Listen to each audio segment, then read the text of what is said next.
Welcome!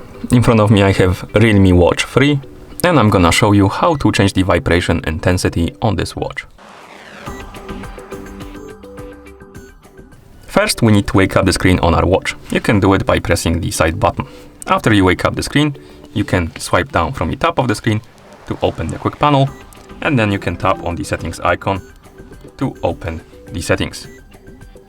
Once you open the settings, scroll down and find the option called Sounds and Vibration, then tap on it, and here find the option called Vibration Intensity, tap on it, and as you can see we have a list of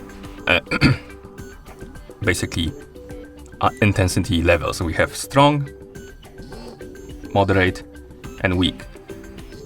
Select the one you like and then tap on the check mark to confirm. And once you're done, you can press the side button to go back to watch face. And that's how you change the vibration intensity on this watch. Thank you for watching. If you found this video helpful, please consider subscribing to our channel and leaving the like on the video.